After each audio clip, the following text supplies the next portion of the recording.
रहिया में चलब थम थम थम पिया थाकी नहीं बने अब मारी लचिलम बोला बम बम बम बोला बम बम बम अरे थाकी नहीं बने अब मारी लचिलम बोला बम बम बम बोला बम बम बम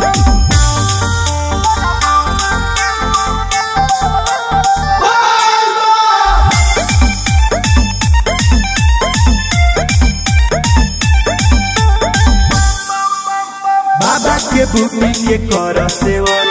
रही एनर्जी में हरी तुहर मन बाबा के बूटी के कर सेवन रही एनर्जी में हरी तुहर मन बेली गेरुआ कलर चला बाबा नगर सैया पहाड़ पर छम छम छम पिया थाकी नहीं बने अब मारी लचिलम बोला बम बम बम बोला बम बम बम अरे थाकी नहीं बने अब मारी लचिलम बोला बम बम बम बोला बम बम बम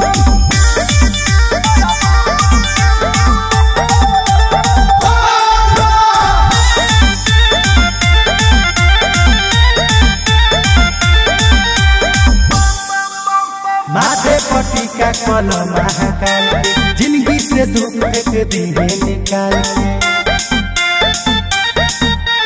माथे पट्टी का कलम महाकाल के जिंदगी से दुख फेंक दिए निकाल के बिटू सरबिन लागी ना नींद आई न कवनो गम गम